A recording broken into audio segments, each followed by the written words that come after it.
Why are we as black people so feared and hated? This question has always perplexed me since childhood. We've all been in a situation where, let's say we're walking down the street and a person of another race approaches us, notices us, and then clutches desperately onto their handbag, their phone, maybe even their laptop, and eyes us with suspicion, or even crosses over the road.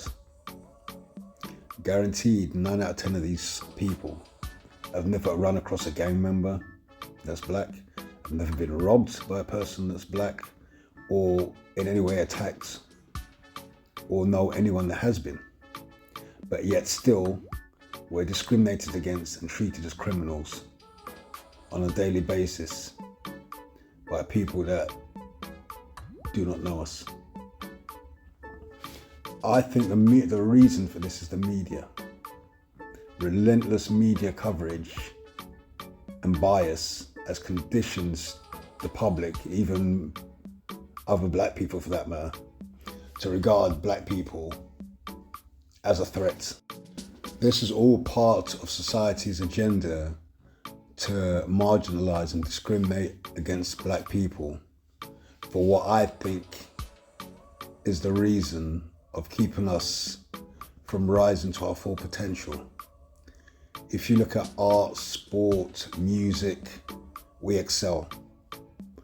Our culture has become mainstream to the extent the children of other races walk and talk like us.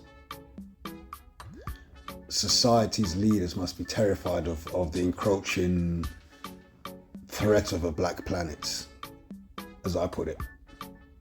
Now imagine if there was a level playing field where we could apply for those same jobs and get them without being discriminated against. We could walk down the streets, live in certain neighborhoods, weren't discriminated against when it came to promotion.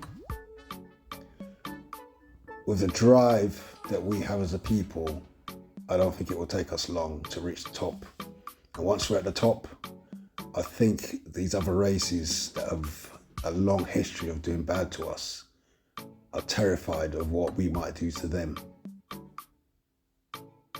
Even though as black people, we haven't got a hit list or an agenda against other people, but once you've been in a dominant position for centuries and you've wreaked havoc on other people, it's only, I suppose, right that you feel paranoid if the tables will be turned, what would happen to you.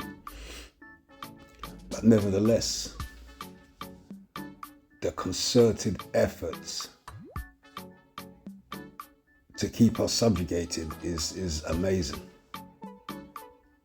We were enslaved for 400 years, and now a more insidious and psychological slavery is taking place, that of the mind, where everyone is conditioned to fear us and keep us at arm's length, and hopefully keep us subjugated, but not in chains.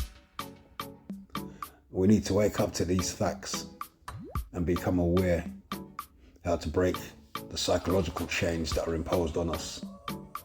It will happen, and it's happening as I speak, but ever so slowly and with great resistance from the powers that be. Such is the fear that any charismatic black leader that rises to prominence is soon assassinated, i.e. Malcolm X, Martin Luther King, Huey Newton, Marcus Garvey was imprisoned and silenced. The list can go on and on and on and on.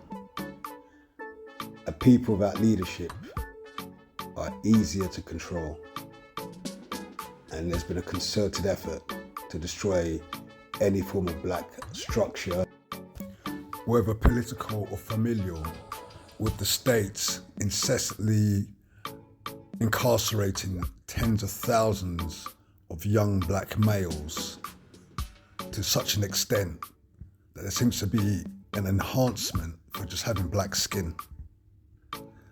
You commit the same crime as another member of another race. As a black male, you probably will get a lot more time. This has been proven in research multiple times.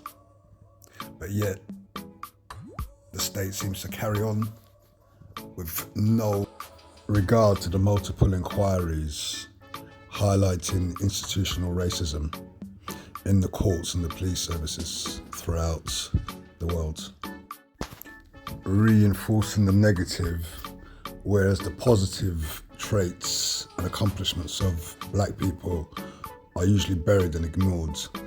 Did you know the highest per capita level of degree passes are amongst Nigerians? Not Asians, not Indians, but black Africans.